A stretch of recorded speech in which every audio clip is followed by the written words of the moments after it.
What's up, guys? So welcome today to the podcast. It's another beautiful Monday, or whenever you guys are listening to this, because this is recorded. So you could be listening to this on a Tuesday, Wednesday, Thursday, doesn't really matter. But regardless of what day it is, I'm glad you're here.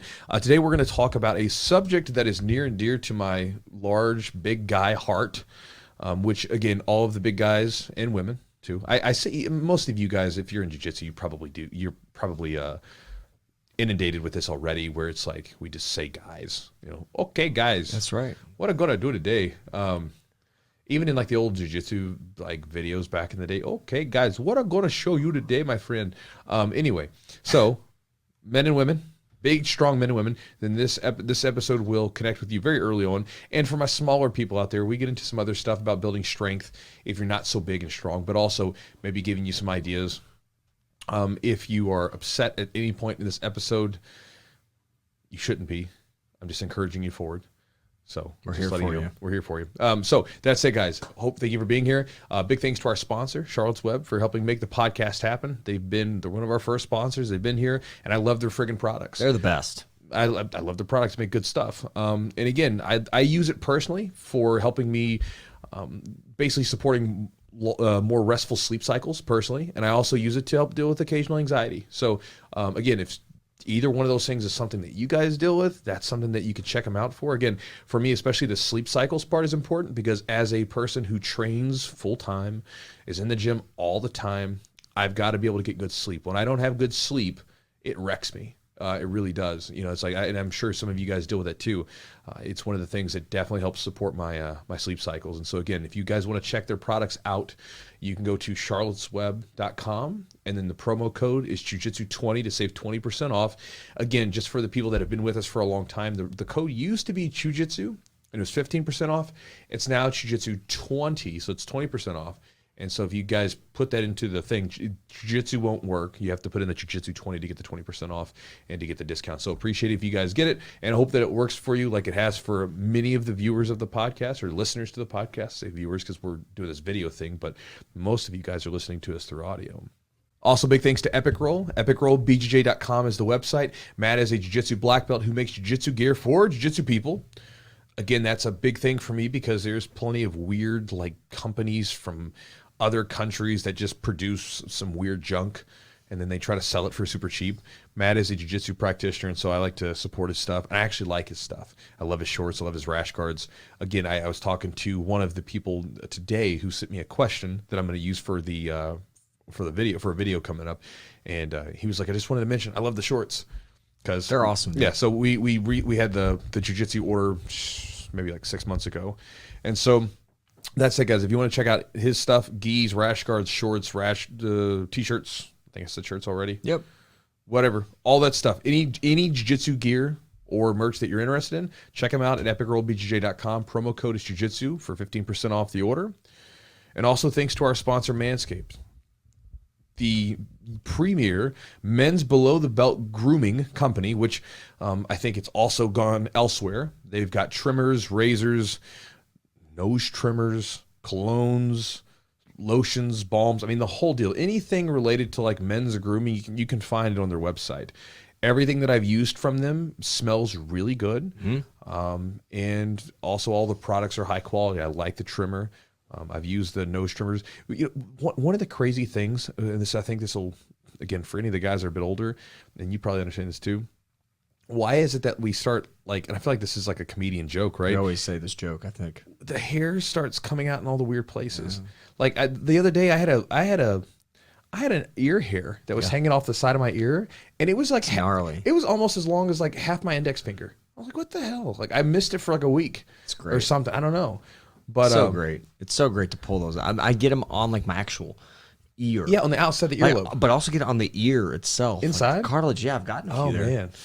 It's terrible. It's terrible. Start growing at the ear, start getting man, fuzzy. It's so dude, weird. I'm close. Every time I see myself in a video, I'm like, oh, God, don't look down, Eugene. It's happening. That's all right. Dude, it sucks. But it's okay. It's okay. I'll get there. One day I'm going to come in and be just shaved head. You're going to know what's up. But you can do the top shave and just leave the other part, and you can have that Patrick Stewart. I don't want this joke. I don't like this. What do you mean? That's the worst look ever. Why is it? Patrick Stewart from Star Trek? one guy looks normal. He looks great. He looks very distinguished. It's Patrick Stewart. It's Professor Xavier. What are you talking about? Exactly. So you man. could be distinguished. Oh, you're saying I'm not distinguished now? Is that what it is? You could be more distinguished. Stop it. I just look like an aging person.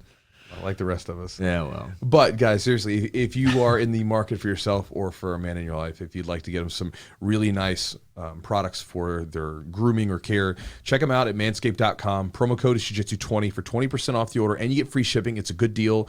Again, they have a perfect package, which includes the lawnmower, which they're up to the 4.0 thing. Yep. A really cool product. Check them out. I wonder if I can use that to shave my head. Bet you could. Oh, boy. And guys, if you want to support the podcast directly, you can do so by going to our Patreon, patreon.com/the Jiu-Jitsu podcast. You can check it out and get access to the free, not free, but the inexpensive content that we give away there as part of the membership. And guys, if you want to join my Chew Crew email list, which I will mention in this podcast coming up, I'll keep wanting to say video because I'm looking at a video screen. That'll be coming up in just a minute. Then you can go to jujitsu.net/join, JOIN. I'll give you 3 free ebooks for joining up, and you'll get my daily email sent to you, which people tend to enjoy reading. So check it out. And guys, with that said, let's jump into the podcast.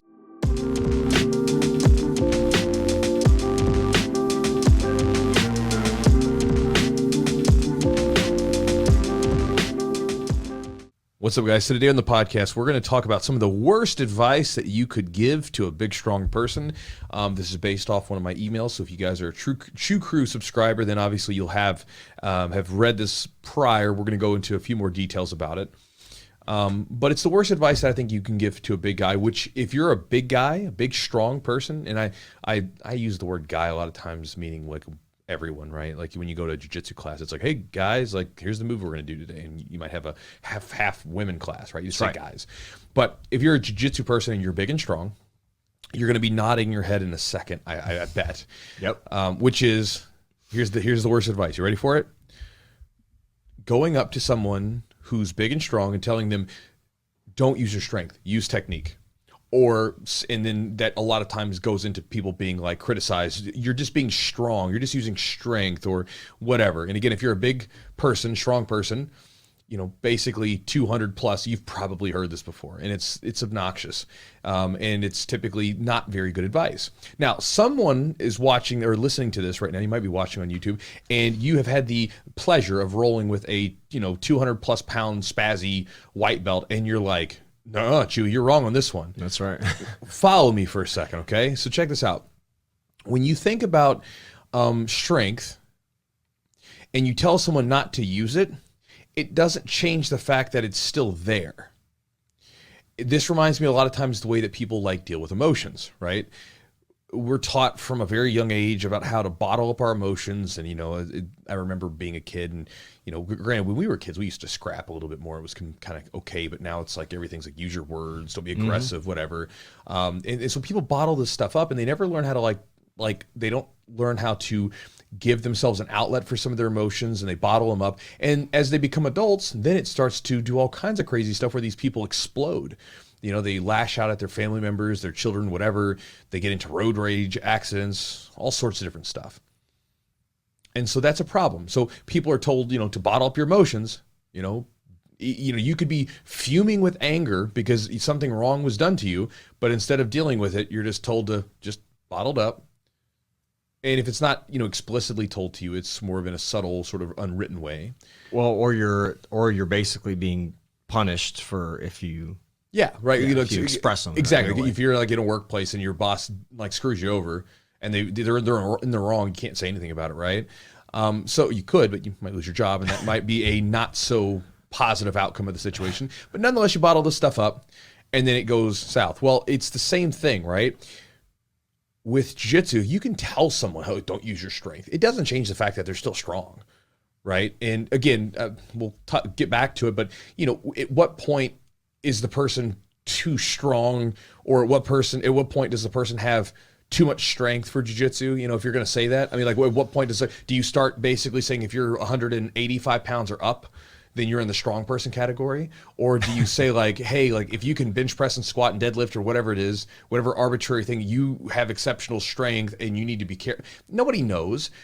To me, a lot of times it becomes an excuse for people because because you get a strong person, they come in, and everybody's rolled with some really strong person who's been able to essentially punch above their belt level, so to speak, right? Basically able to grapple above their belt level because of the fact that they're strong in strength, exceptional strength, just like any exceptional attribute has a way of, giving them the ability to be more effective.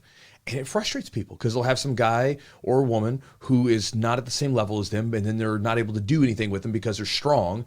And then instead of the person saying, you know what, I need to fix this problem because if I can't beat this person because of this one attribute, then my game has holes in it. But instead of saying that, they're like, hey, you need to be more technical. Okay. Now going back to the actual strength part. So that's my thing. It's kind of an excuse. Now going back to the actual strength part. If you're a coach, you shouldn't tell someone not to use it because everybody uses strength. Strength is something that you're going to use for everything. I mean, just to pick up, like this water bottle. I have this water bottle here. To pick this up and just to move it around and to flip it up here so I can take a drink requires strength and dexterity in my body.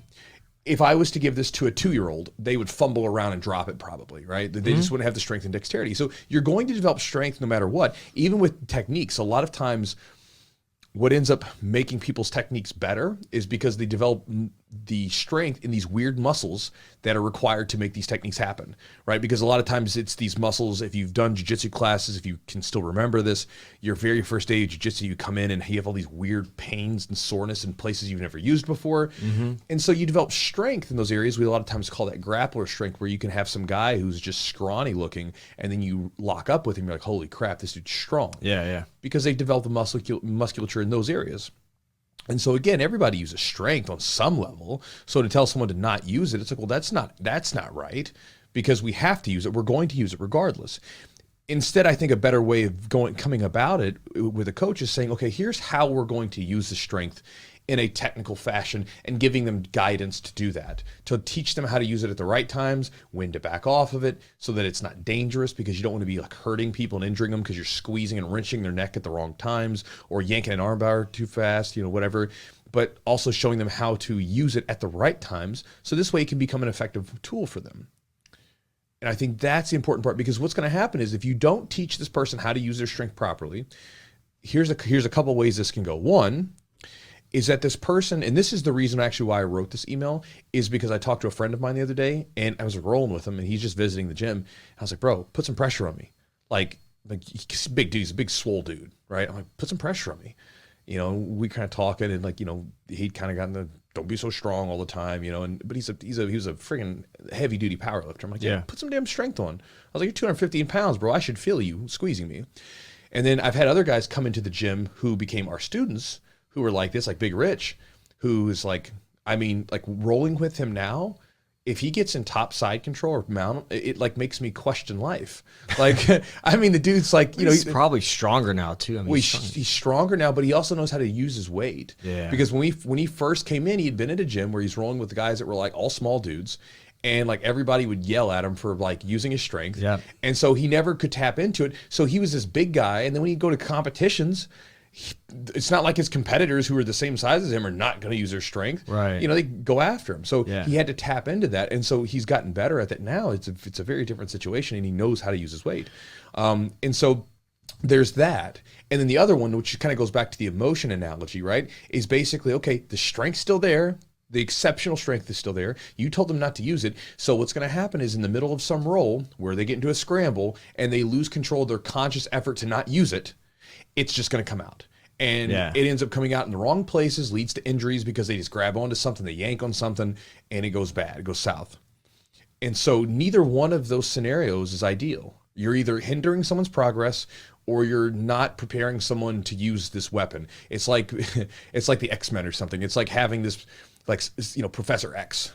He doesn't go up to the mutant that has a power and says, hey, don't use your power. Yeah. He's like, no, here's how we're going to use the power to the greater good. Sure. Right? It's that kind of thing. Yeah. And so it's the same thing. If you're going to use strength's a valuable tool. It's really, really useful in jiu-jitsu, but it's about using it at the right times in a technical fashion so that you don't burn out energy, so you don't injure people, that sort of thing. And also practicing some discernment when you use it, basically saying, okay, listen, I've got this power, this exceptional strength, and I have the ability to ramp it up or ramp it down depending on the situation that's called for, right? And, you know, if I'm going with, like, for instance, me, I'm not a small guy, but I'm not a monstrous guy. I'm like somewhere in the above average size, right? I'm like 210 pounds now. If I go with someone that's 240, it's going to be different the way than I roll with someone that's like 140, right? Two different ways, because it's just the nature of the beast, right? I'm not going to roll with someone, one of my 130 pound students, and put that full, like, rip their face off squeeze that I know a 230 pound man's frame can withstand, right? So I have to practice some discernment. No, I'll still use strength on some things, but just sometimes maybe not as much.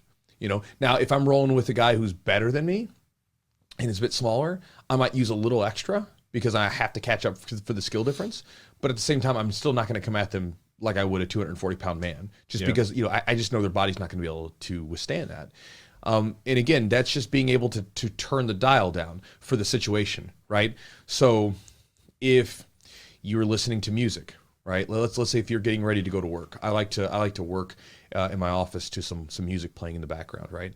Well, if I've got, let's say I have a radio there, you know, or I've got my phone, or I've got my computer, or my headphones, whatever, I'm not going to turn the dial up to like maximum volume. It'll be too distracting, right? Now, if we were having some sort of party and we wanted the music to play louder, well, then we would turn it up. Two different situations. And so strength is a valuable tool, as we all know, and we shouldn't tell people not to use it, right? What we should say is, here's a better way to use it. Here's a better, proper way to use it. And I think that anytime you decide to criticize someone for, quote, using too much strength, I think you first need to, like, take a step back and saying, am I saying this because I'm frustrated that I just got beaten by what we would consider with jiu-jitsu as not technical means? You got beat by someone basically out-strengthening you, okay? Which is a possibility, right? Yeah. So you got beat that way. Does that frustrate you? And if it does, that's on you. That's not on them. Because you should be able to figure that out. Because again, trust me, if you're going to be a coach, or if you're going to be a good jiu-jitsu practitioner that's going to be around for a long time, people are going to come in off the street and they're going to be like, hey, I want to try this jiu-jitsu stuff. And they're going to be big and they're going to be strong. It's going to be all strength. And they're going to be all strength. And if you don't have a way to deal with it, then that's an issue on your end, right? Also, if you have someone, let's say if you leave the gym and you get into some altercation on the street, you can't ask someone, say, hey, hold on a second. I know that you're trying to, like, beat the tar out of me and throw me onto concrete, you know, because this is a street fight. Could you just not use so much strength? That's not a very technical way. No, you got to deal with it.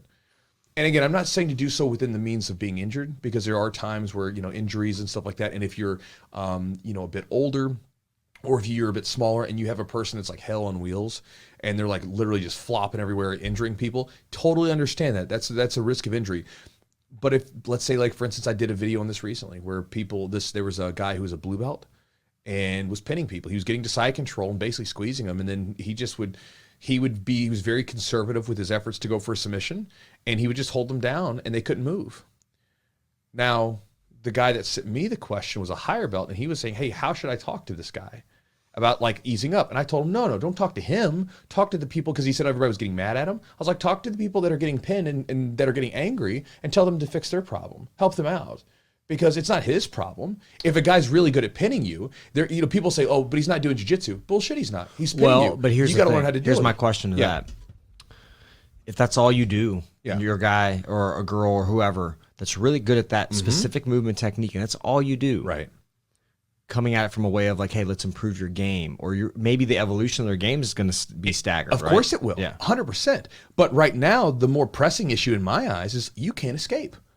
So what happens if you compete, fight, whatever, you can't escape this position, and instead of you saying, you know what, I'm going to be resourceful and I'm going to figure this out, you're just getting frustrated. You're like, I want to take my ball and go home. And you're right, too, in one sense, what you just said is because if he is getting to that position, and now you're discovering, or people are starting to consistently get out of that position, they've got nothing else to do, they're going to evolve their game like naturally, right? They're going to want to figure out, okay, well, it's like I've got one move, I hit it on everybody, and then now they know it's coming, I got to do something else, or I got to disguise it or trick, or, you know, set it up a different way. Right. Most of the time with us, hearing someone tell us, hey, don't do that, like, it doesn't work as well as like showing us and making us feel it. Right? Yeah. Oh, yeah. So you could say something, hey man, stop doing that thing that you're doing that's working. Like, Yeah. why? It's hard to say. Yeah, it's hard to say that. So say no, but listen, like you could go up to the person and say, hey, listen, you're using this right now and it's working. And you know what? Keep doing it. But I'm just going to let you know they're eventually going to escape out of this. And when they do, you got to start opening your game up, and you got to start going for submissions more, letting them know ahead of time because you know it's going to happen. But on the other end, like I said, the more pressing issue is that the other side of it, they're bitching out.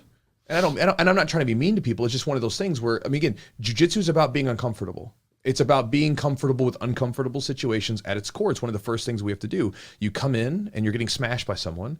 It's uncomfortable, and you learn how to become comfortable with it. Yeah. So now you can roll with people, and instead of your heart rate going through the roof, you're able to have some person trying to squeeze you, and you're able to breathe as calm as can be and think very like, okay, how am I going to get out of the situation?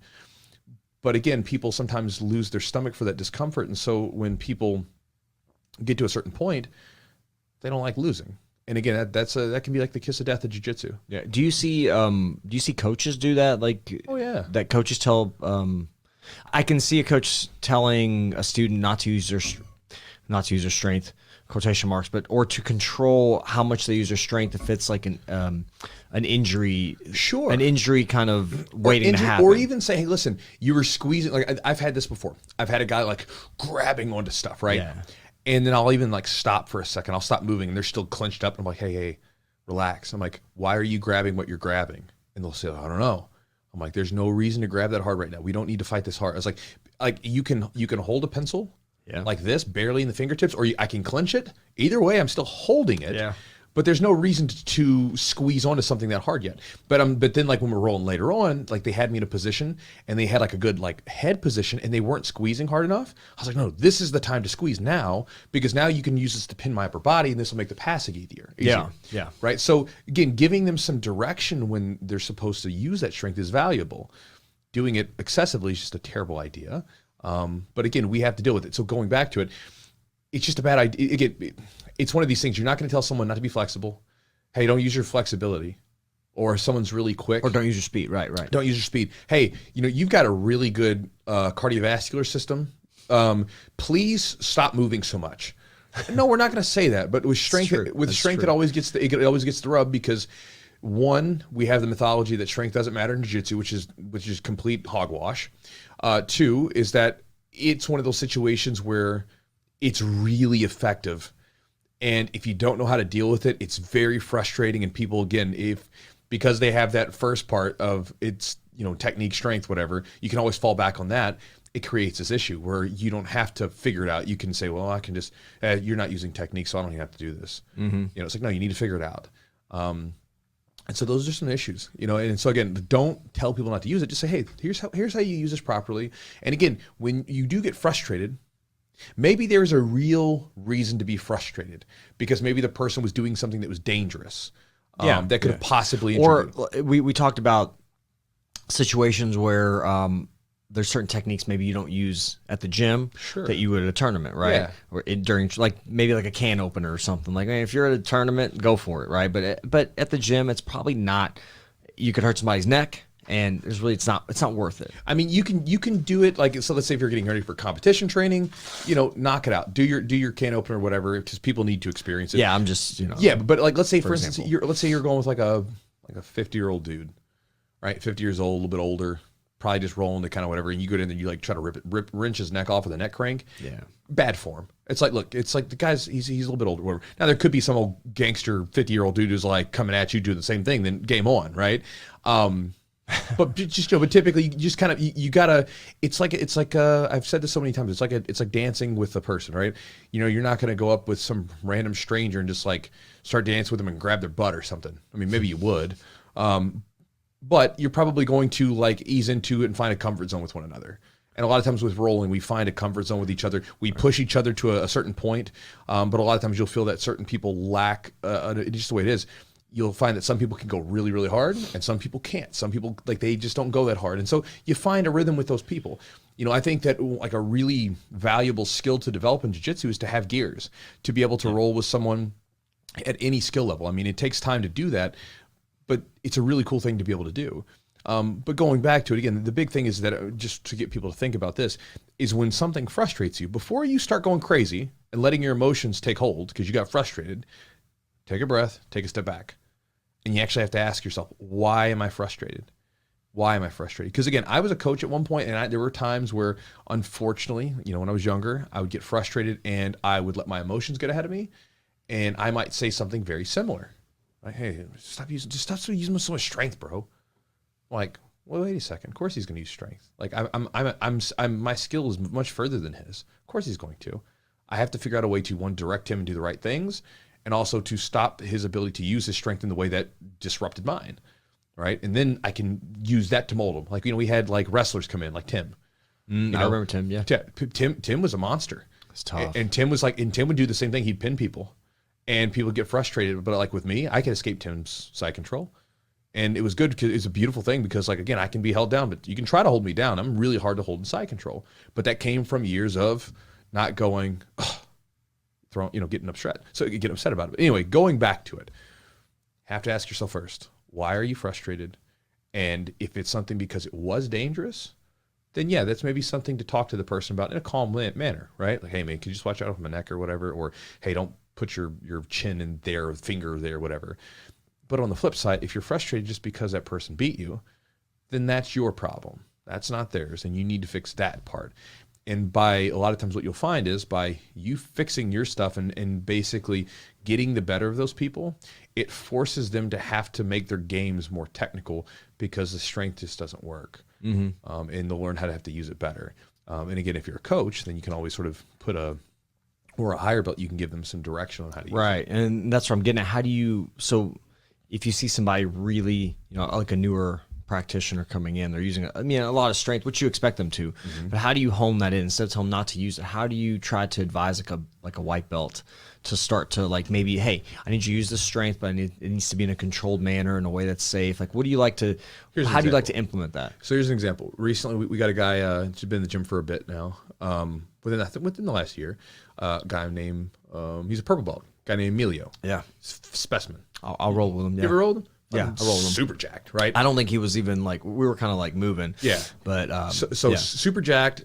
He came from an MMA background, which meant that everything was with urgency. Yeah, and and I mean, the guy he's super powerful. By the way, he was like tall. I remember the first time I saw him, he was in his gi. Yeah.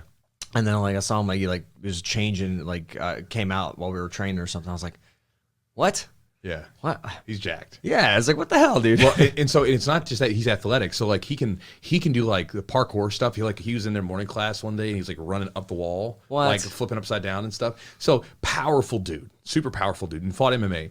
And MMA has very much a urgency to it where everything's with power because you can't like methodically set stuff up. But he came into jiu-jitsu, and again, when he first came into jiu-jitsu, man, it was like hell on wheels. He was just like, "Rrr, rrr." Like you'd hear him grunting over there doing stuff, which is okay sometimes to do, right? To turn it up a little bit. Like this morning, he was rolling, and he was going against a tough guy, Xavier, the wrestler guy from that trains in the morning. Yeah. So they were getting Xavier's after it. fun, So they were getting after it, and they're rrr, rrr, and they're grunting, and it's perfect because that's perfect. That's a perfect role for him. Well, it's like their styles kind of match up. Exactly. Yeah. Two aggressive, like strong dudes getting after it. But I was telling like sometimes you got to be a little bit more technical and you've got to think about the way that you're using your strength because you're going to gas out. And so like, I rolled with him a couple times where we were going after it. I mean, like I'd like put it on. I'm gonna be mean and rough on him, But he kind of liked it. Like he's a crazy guy. So then what I started to do is going a little slower, and like I would just kind of let him wear down. And then I would get the advantage of it. So I'd let him use his strength, and I would just because I can't match him power for power. He's a much more athletic, powerful person than I am. So I was like younger than you, I think. Is just true, but he's still in his 30s. Oh yes, yeah, he's like 32, and so he like still strong and everything else. And so I'm just kind of biding my time, and then I would come at him, and then I would kind of leave my tip there, like basically like I'm showing you, see, this is what I'm talking about, and like now he's starting to get that ability to get gears where he can go hard. And he's also at that stage where where you can go a little bit slower and work on his technique, where he's actually trying to use specific techniques rather than just kind of like go really hard and grunt. Now he's being very specific about some of the stuff he's doing, and he's becoming more receptive to it. Mm-hmm. And I think that a lot of times, and I don't know, maybe there's like a group of us that are like that. Maybe not all guys are like this, but I find more often than not that guys typically were a bit stubborn and knuckleheaded. And for us to be told something is one thing, but for us to feel it is another. Yeah. And so I think that a lot of times, like, the feeling is far more powerful. So you can say, hey man, you using too much strength it's gonna, you know, wear you out and you're gonna get gassed out, whatever. Okay.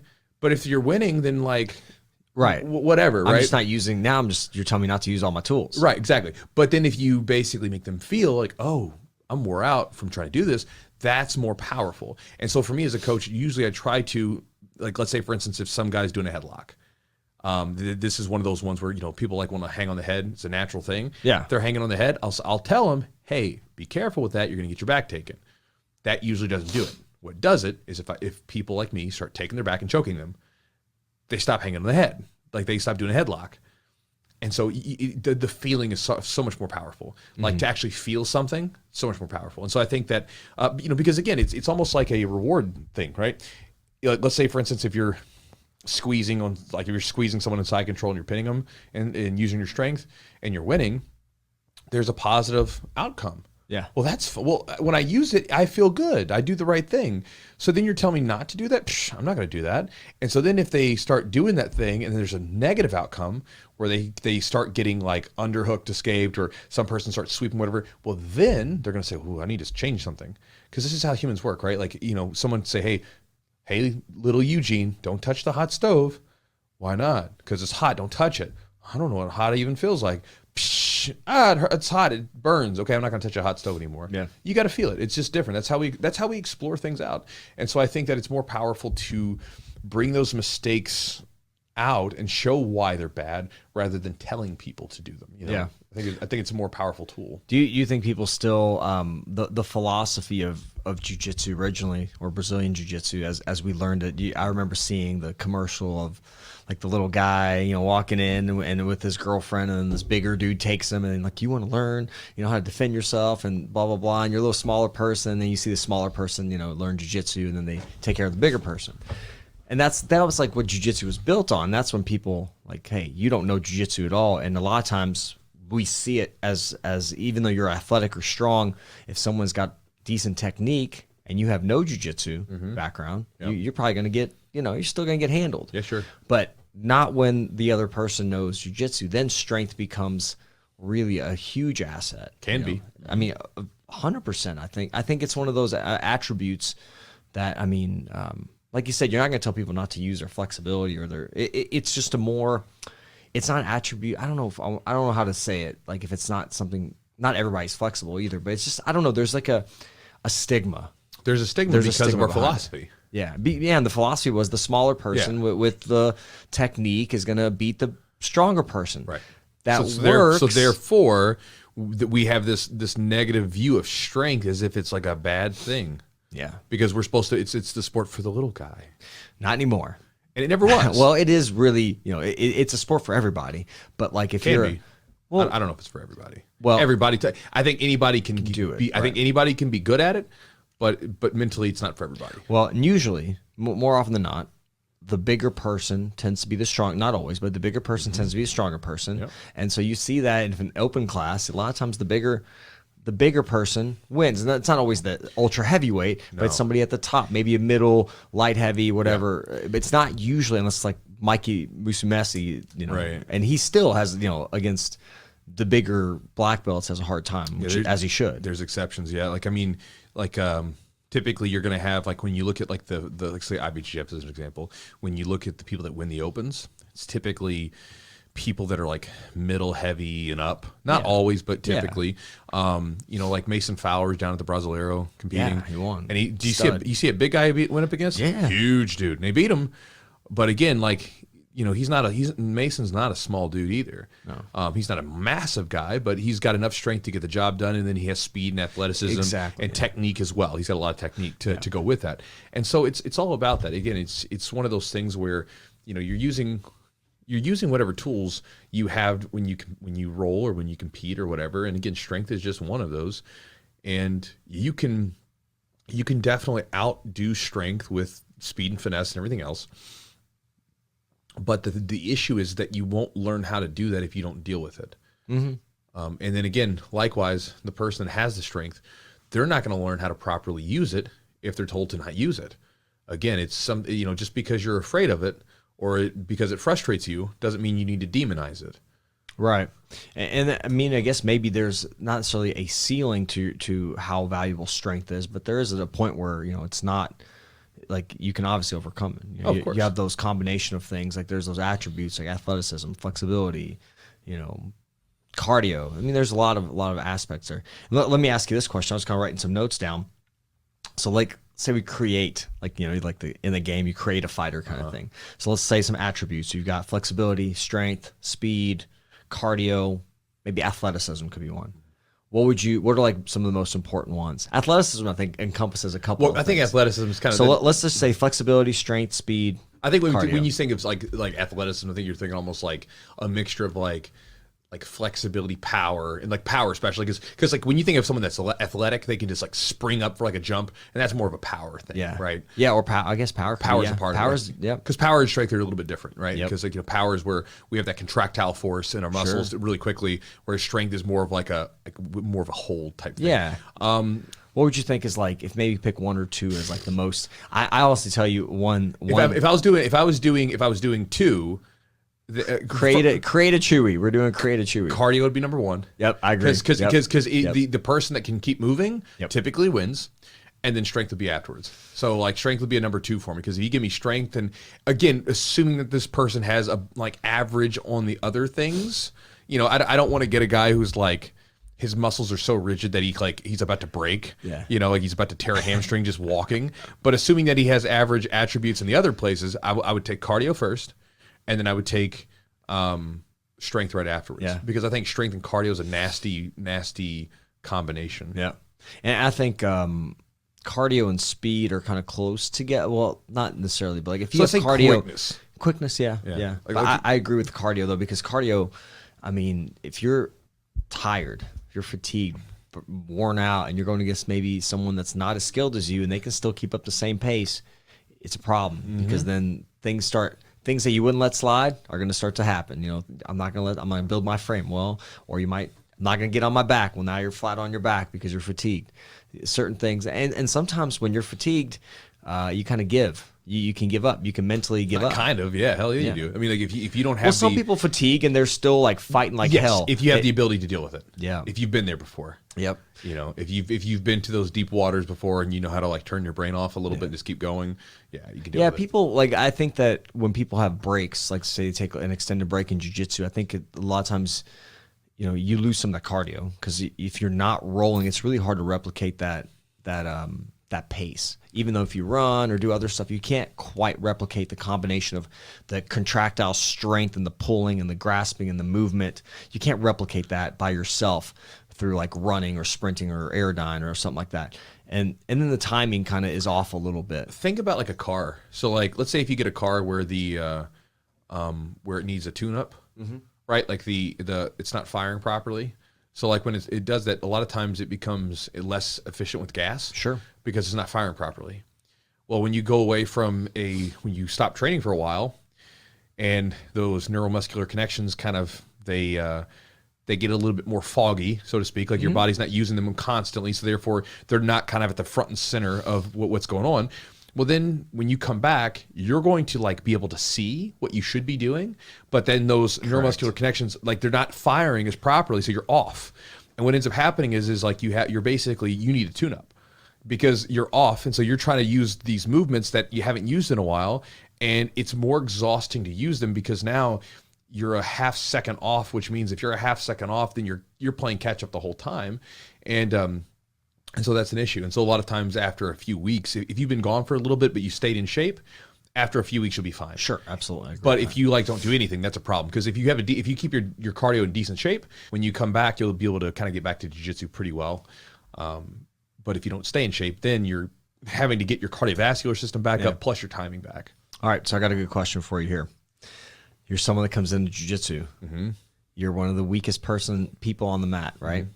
Is there a way that you like to develop? We can talk about just general strengthening, but what about strength specifically for jiu-jitsu? If you want to develop some of that, like that pulling strength, that gripping strength, how would you encourage someone to do that? I've got some ideas, obviously, I think, but I want to hear what you got. So I think it starts like, so if you're going to like, let's say if I've got a smaller, weaker person that's coming into the gym and they want to be stronger, right? let's start with the basic general weight training program. We don't like, you and I have talked to like different people on this podcast who are super deep into sports performance, and they all kind of say the same thing. Focus first on a base, then you can get sports specific, right? As far as the weights go, like weight training, right? So you don't want to, if you don't lift weights, you don't want to go in the weight room and then like try to mimic more jiu-jitsu movements. You just need to build an overall stronger frame, stronger body. So you should be doing everything. Do all this stuff, everything from squats to pressing and lunges, push pulls, the whole deal, right? And let me just like interject real quick. Sure. The reason why you don't want to do that is because, first of all, you don't want to develop significant asymmetries, and also you can lead to some injuries and things like that. So you want to kind of spread the load out and build some symmetry in your body that's going to be able to respond better. Yeah, because you'll end up getting into pattern overload where you basically do the same movements over and over again. Repetitiveness, yeah. And so you want to build up a strong base first, and then at some point you can then start to specialize, if you will, on specific movements for jiu-jitsu in the weight room if you want to. Yeah. But most of the time, when you roll with really strong people in the gym, most of the time they just lift weights like that, whatever. So then what you do is you go roll. And when you roll and when you drill, you develop strength for those techniques that you need. And you'll also be able to train as you're building these muscles and making your muscles stronger and bigger. You'll be able to train those muscles and teach them how to use that strength in accordance with the techniques that you're using, right? Because again, if you've got a strong lat, and you've got strong upper back muscles and rear delts and everything else, right? Well, then if you're pulling, then your body will learn how to use those muscles that it has to do that pull. It's not like, oh, hey, like this guy's got strong lats, he won't be able to pull because he hasn't been doing the specific lat pull in the gym. And of course, it's silly. If he's got strong, if they're strong, as they drill and train and learn how to use the technique, their body will recruit the muscles necessary to make that thing happen. And you'll get stronger in those situations, and you'll recruit the muscles necessary faster, and it'll be better all around. Also in the correct sequence, kind of like a lot of the strength is like the sequencing, right? It's just how you grip, then when you pull, and kind of, so some of those things is just like you said, you're developing the pattern. Like your body gets more efficient in recruiting the muscle fibers in the right sequence in the right way, and and sometimes I feel like it's good to I will strengthen in some different planes, not the perfect ideal planes. Like you could maybe, to make it more jiu-jitsu specific, you could maybe do something with like a sandbag, or just using dumbbells instead of a barbell. So you kind of have a little more movement and it requires more stability. It kind of somewhat mimics in a way like like maybe using your shoulders, your arms to kind of press. And there's different philosophies on this. This is my opinion personally. It's like, for me, I train because I want to look good with my clothes off. I want to be more resistant to injury. And I like being strong for jiu-jitsu. But the first two are more important to me. Like, I want to be resistant to injury and I want to look good with my clothes off. With jiu-jitsu, if I know for a fact that, because it's always been this way, because I've never really done specific jiu-jitsu exercises. I've never weightlifted for jiu-jitsu specifically. It's always been like, I'm building a base. There may be a few extra exercises that I add into the mix, like for my upper back to fight off posture issues, or doing some stuff to help support hip extension, which is something that we don't get a lot of hip extension minus, say, like the end of a submission, right? Like we do an arm bar or something like that, but for the most part, we're constantly in flexion. And so that creates issues. And so add a few things in there to sort of go with that. But I've just found, as many people probably would agree with, as I'm strong, if I'm just a strong human being, if I'm just a generally strong human being, then when I go and do a lot of practice in jiu-jitsu and drill and roll, I'm still strong.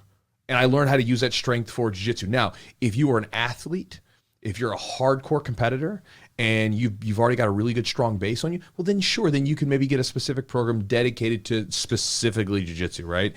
And you could, but even then, I've seen guys like the guy that we had him on here before, Daru, Phil Daru, he, like, I looked at his program. It wasn't like he had people doing like weird ass exercises. He had a particular rep scheme and stuff like that, but everything that you would see on there was like pretty normal. Like he had groups of exercises combined together in a very specific way. Correct. But it wasn't like you were doing like these, like in the early 2000s. I remember like the functional fitness craze was like all the rage. It's like some guy would have you, balancing on a Bosu ball while you're trying to like do a shoulder press while you're trying, just all this dumb stuff. Like we're like, you're negating any ability to be stronger because you're having to balance and there's a possible injury. You know, it's sure, you can play around some bow ball, have fun with it, but like it's like this. It's like when the people used to wear the gas masks. Yep. And whatever, and they would try to go for runs like, yeah, I'm getting better at making my body hypoxic. No, you're not. Like, what is it doing? They originally said that your body would like the red blood cell count thing, right? Like so no, it's not. It's supposed to like simulate like being in high altitude, that kind of thing. And people that sleep in those chambers and stuff like that, I think they can elicit a certain response. But like you wearing that mask for like 20, 30 minutes or whatever during a workout, that's not going to make that adjustment. It might get you used to, like I used one before and it got me more comfortable with like feeling like I was going to suffocate. Yeah. Which was helpful when I'm rolling, right? That was useful, but it didn't give me some boost. And in fact, it honestly hurt my cardio workouts because I wasn't able to push. Because I very quickly hit a wall because I wasn't able to push. I actually my cardio got better when I took that damn thing off and could push myself hard in those workouts. So this way I could, actually get a good workout in. The thing that we talked about power in jiu-jitsu. And I think, you can develop that baseline strength, but then you can also incorporate power, which would mean you're adding some speed to your movements. Maybe you're like a medicine ball or different tosses, rotational. Sure. Yeah, that's kind of stuff. Jumps, broad jumps, everything else. I've even done. If you can do it, I've liked doing before, like doing a hex bar with some jumps with that kind of thing. Real lightweight and just getting a bounce. Lightweight and just kind of controlling, pushing that weight off and coming back, like landing mechanics. I mean, it does stress your body a little more in a different way. So you're just kind of switching it up. I mean, I think it's just, and again. To me, that's more of you're getting into like which I still consider more of a generalized program where we're saying like, listen, to be a human, you need to be able to do certain things. You got to be able to like our basic functions, unless you've got some sort of disability or injury. We're meant to be able to walk, run, push, pull, lunge, throw things in front. These are natural movements that we have, and then we basically make exercises around them to become stronger and better at them. I love, honestly, one thing that I don't do enough of, but I really like is a sled. Like using a sled to push pull, because I mean you can add like rowing components to it, backwards walking, which is good for kind of loading that knees over toes guy. He always talks about the backwards walking. Become the rage right now. It is, and it makes sense. Basically, what you're doing is you're stressing the patella tendon, or you're stressing the knee in a certain capacity. Now, do you do that in the right way? You allow your body enough time to adapt to the stress, and once it adapts, you can push a little harder.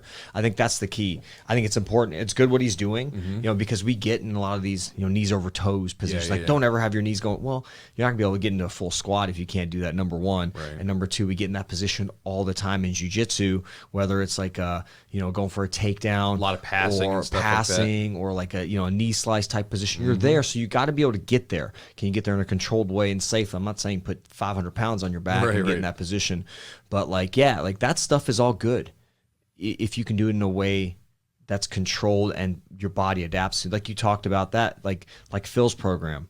Well, Phil's program's got stuff that you see every day, but it's sequenced and it's put together. It's like baking a cake, right? You can get the ingredients, or making a very high-end meal or whatever. You can get the ingredients, but do you know how to prepare them and mix them together and make it into this thing with the right sequence and the right temperature? Probably not. And that's why there's, like 5-star chefs or whatever you want to call them. But that's right. Like, because, I mean, people, they'll see the exercise, they go, oh, I know what this is. But, a lot of times people, for some reason, they're looking for some secret. There ain't. And, no, the secret could be that, like, hey, listen, you need to do these exercises in this manner and for this rep range and all this stuff. But as far as, like, the exercises being different, I mean, like, a squat. Squat, baby. Squat's a squat. Squat's a great exercise. Like, it's kind of hard to find another great exercise like that that's going to work your entire body and just build your legs up, right? It's a squat. It's such a normal human function. But people are like, oh no, we're going to do a squat and we're going to wear these shoes and we're going to be on a Bosu ball and then we're going to be like sitting on one leg at a time. It's like, just stop. Like we don't need a whole new exercise. Just, we need to learn how to squat. There is, I will tell you, like, one thing that's undervalued is single leg exercises, RDLs. Sure. Or even like lunges. Split squats. Yes, those are really valuable, because if you're someone that can't it's a good way to switch it up because we don't always squat, or our positioning in jiu-jitsu, for example, is not always perfectly in a squatted stance. Sometimes our legs are staggered and things like that. So I really feel training those things is important. But like those are adjunct, those are additional exercises besides. Like you're starting with the squat and you're honing in on your squat, and it better be beautiful and well performed before you go on and start adding all these other things that require offsetting your feet or adding a balance component to it. And the balance component's very valuable, and the other reason why is because you don't have to load your body as much. Like if you can do a 200-pound squat, well, you're not going to be able to do like probably a split sled. Well, you might at 100. I'm just thinking like deadlifts is a good one, I think. Yeah. RDLs, deadlifts are single leg. Like if you do a deadlift at 200 pounds, you're going to have a hard time doing a single leg at 100. Yeah. You're probably going to have to do less. So it's a way to really tax your body with less weight. Just because the balance component is pretty important. Sure, and it can like so the balance element's kind of interesting to it too, which can be useful.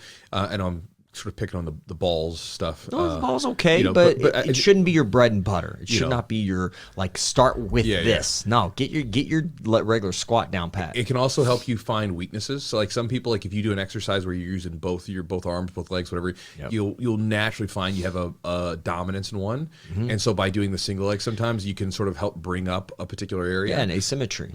Yeah. So because you might find that like for instance, if you do a particular type of, like like for instance, we have a leg press at the gym that you can split. Yes, I love that thing. And so like I can split it up and I can find, oh man, my right leg is just a bit stronger than my left. You know what I mean? And so you can find like small adjustments. Yeah, even the speed. Like I got on that thing and I really liked it. I went pretty light, but I was like, just seeing the speed of like how one leg can go faster than the other, or kind of like just the sequencing. And really, I like that component so much because it forces your legs to work equally.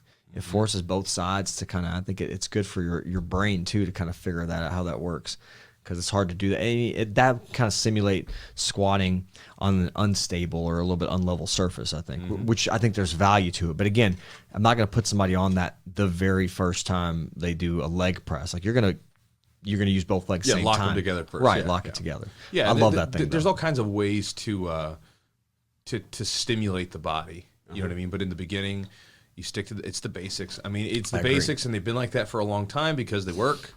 And again, when people come into the gym that are strong, usually they're not doing anything crazy. Maybe they throw a kettlebell in there or something like that. But most people, they just kind of do the basic stuff, and they're strong. Yeah, and then some people are stronger people. There's born genetics. They're stronger. They're bigger. They have more muscle. I mean, it's just how it is. I mean, you can definitely counteract that to an extent, which is important, and you should. I think I would think that strength training is probably one of the most important components for jiu-jitsu for so many reasons. Well, and why not? Why not lift a little bit? Who doesn't? Some people don't like it. Who doesn't want to be stronger? Who doesn't want to be stronger? Who doesn't want to look a little better with their clothes off? I'm sure there's somebody that's going to say, Chewy, no. I mean, granted, it's fine if you don't want to. I'm just saying, who doesn't? Well, if you want to be good at jiu-jitsu, you freaking better. There's probably very, very few people that are high level, and there's some, but there are very few that are not strength training or lifting at the gym. I mean, Gordon Ryan's got some of the best technique out there, if not the best. He's been the best no-gi grappler for a long time.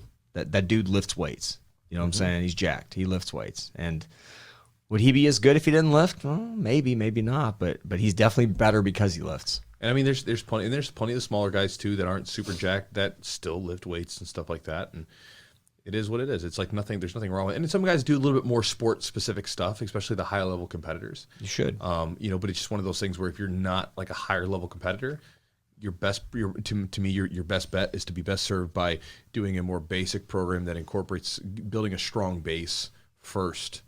It's just like jiu-jitsu, right? I'm not gonna have you do Barambolos your first day. I'm gonna say, hey, listen, here's a scissor sweep.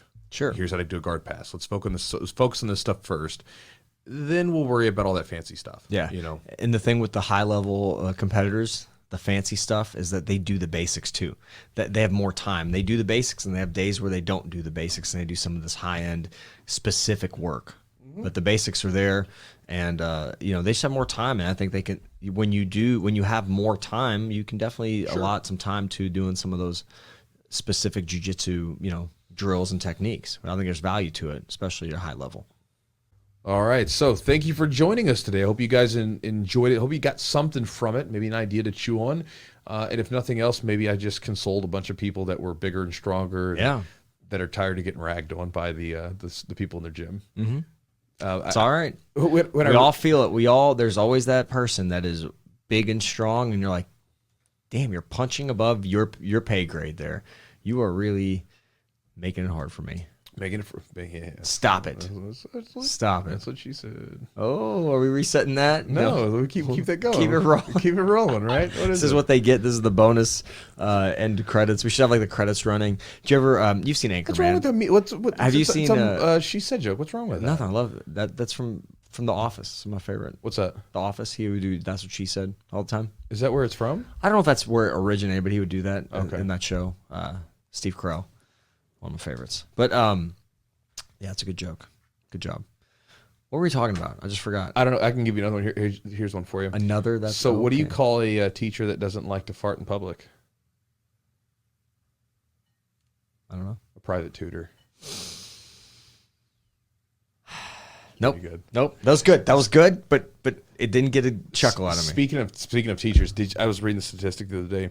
Do you know that they say basically it's like 85% of the United States doesn't understand basic math? It's crazy. I'm glad I'm part of the other 25% that does.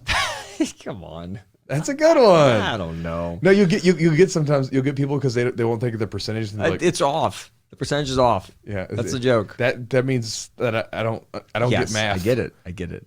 Math is hard. Yeah. Which they changed math. That's what everybody complains about. I don't know. My kids haven't gotten into this changed math yet. The core math, Common Core. Or something. I've seen it. I don't like it. I don't know. My kids are still. I'm sure it's fine or whatever. Maybe it's the right way to do. I don't know. But I looked. What do you mean the right way? What? How is math wrong? Like 1 + 1 = 2. Does it equal 2 though? Maybe. That's part of the. This is why I question. This is why I question everything you teach me in jiu-jitsu. No, so the. I don't know about what the right way is. I know that they found, like, for instance, like teaching.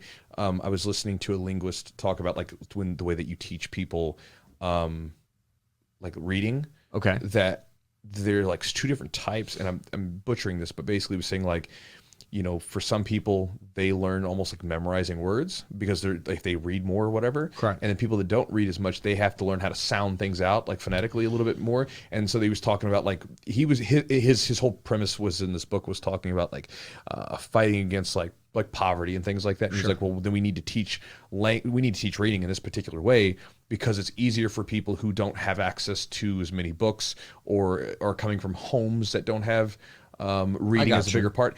So I don't know that said, so I don't know if like that goes where maybe there's a particular way that works best for more people with math. And so more people are able to grasp a hold of it. I don't know. So you can probably pretty much use an app to figure out any kind of math equation at this point. So yeah, but you still need to like learn it on some level, right? If you're going to do something with math, dude, like if you're going to be an engineer, you would be surprised how many people don't like, and I'm not saying anything bad about anybody that has to check their phone to see how much to tip. Yeah. I mean, like, it's like 20%. I'm like, I'll take 10% and I'll double it. And that's it. Mm-hmm. Like, I've got my 20%. That's what I want to tip, obviously. But like, or change. Give somebody change. Nobody wants cash anymore because they're like, I don't know what to do with this. How do I give you change for this? I do cash. I do cash. I do cash when I can. We went to like all the Derby festivities, and they were like, you can go to this thing where they like the Chow Wagon. They had no cash. Everything was card. You can't use cash. Nobody accepted it. I was like, why? Why is that? Like, where is this going? It's like carnival food stuff. It used to be like small businesses love cash. Sure. Yeah, but I don't know. They were small. I guess they were small businesses, but yeah.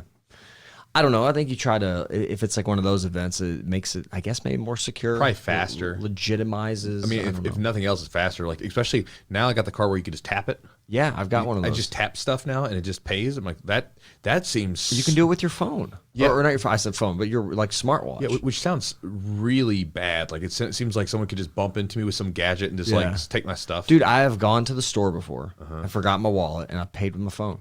It's crazy. Because you can have your card on your phone and you can like... Yeah, you don't even need a wallet. It's crazy. I know. It's wild, but there it is. good lessons. for Yeah, everyone. important stuff. So anyway, guys, thank you for being on the podcast today. Hope you enjoyed it. And again, as always, thanks to our sponsors, Charlotte's Web. You can check them out at charlottesweb.com. Promo code is Jiu-Jitsu20 for 20% off their products. Again, my encouragement to you is try out one of their tinctures or one of their gummy packs and see what kind of effects it has for you. Again, for me, it helps out with things like occasional anxiety as well as helping support more restful sleep cycles, which is important for recovery, for training when I'm getting after it with weightlifting and jiu-jitsu and everything else. So give them a try. Also, thanks to Epic Roll. You can check them out, epicrollbjj.com. Promo code is Jiu-Jitsu for 15% off. And you can check out their rash guard, shorts, T-shirts, gis, the whole thing. Anything Jiu-Jitsu related, gear or merch, he's got it. Check it out. Everything's high quality, and I like the designs. I'm a big fan of his stuff, so he is a sponsor here, and we're glad to have him. Also, thanks to Manscaped for being a sponsor. They are the premier below-the-belt men's grooming products. Maybe company. above the belt for me soon. I may use it to shave my off head. your. I don't know. It might be a your good Manscaped. If I get enough people send me inbox messages or something, I might do it. I might do it. I use it. Jess uses it for my so I don't get carpet back. I use my beard on my beard. I'll trim it and I do my neck and stuff. I use it on my beard, and then Jess uses it on my so for instance, like when I got my hair cut last time, I hadn't shaved. You had the old T-shirt outline. I did. I had that because he trimmed my back down a little bit, and so I had this little scoop right in the back of my shoulders. That's and awesome. It looked ridiculous. Take your T-shirt off. You got a sweater on underneath. Yeah, that's right. I mean, I don't get crazy. It's like mainly I've got this area where it's like it starts in my neck and then it goes down the side, and then it doesn't get hairy everywhere. You should make a design. Some sort, like a little Jiu-Jitsu design in there. Jess did one time. She started trimming me up. And she trimmed it up in some weird design. I was like, "What are you doing?" And like, "Get back here and trim this thing up." I was like, "I can't reach back there." We've got a new product, a little extender for your Manscaped trimmer. You just Are you serious? no, Oh, okay. I was like, that sounds like a terrible idea. no. I'm sure there is though. Dude, I'm sure there's. But could you imagine trying to get back there and not being able You to hook see it up. anything? It's like a reacher thing. It's like one of those things you use for your trimmers for an extender for your like a sawzall or a saw, like a tree saw. Yeah. Like a little chainsaw you put on the tree. Anyway, but in all seriousness, great products. They're the best. Everything from the colognes, the lotions, the balms, everything smells good. All the trimmers have been super awesome. I've had my trimmer now for been about a little over a year. Yeah, I use the 3.0 still. Yeah, I still have that one. I still use my 3.0 because I'm it's still good. Yeah. So I still have mine. I've been using it for over a year, and there's nothing wrong. I know with it that all. keeps it charged for a while too. I love this wireless. Yeah, that's the thing. I use mine a little bit here and there, and dude, I had that darn thing. I didn't have to charge it for I felt like for months. I know. It's crazy. It's good. It's got a good charge. stuff. And if you guys want to support the podcast directly, you can do so by going to our Patreon at patreon.com/thejujitsupodcast, where you'll get access to exclusive content from the podcast and from Eugene and I. It's not just all podcast stuff. There is that, but you'll get access to the content, and you can do so for a very inexpensive price. And if you'd like to become a Chew Crew email subscriber, you can do so by going to chewjitsu.net/join, JOIN. By doing so, you'll get access to 3 free ebooks, as well as some videos I include with that. And then on top of that, you'll now be subscribed to my daily email, where you'll get access to that. And at any point, if you just do not like the emails, you can unsubscribe and you keep the ebooks for free, no additional cost, no nothing, no strings attached. So with that said, thank you so much for being here with us, and we'll talk to you next week.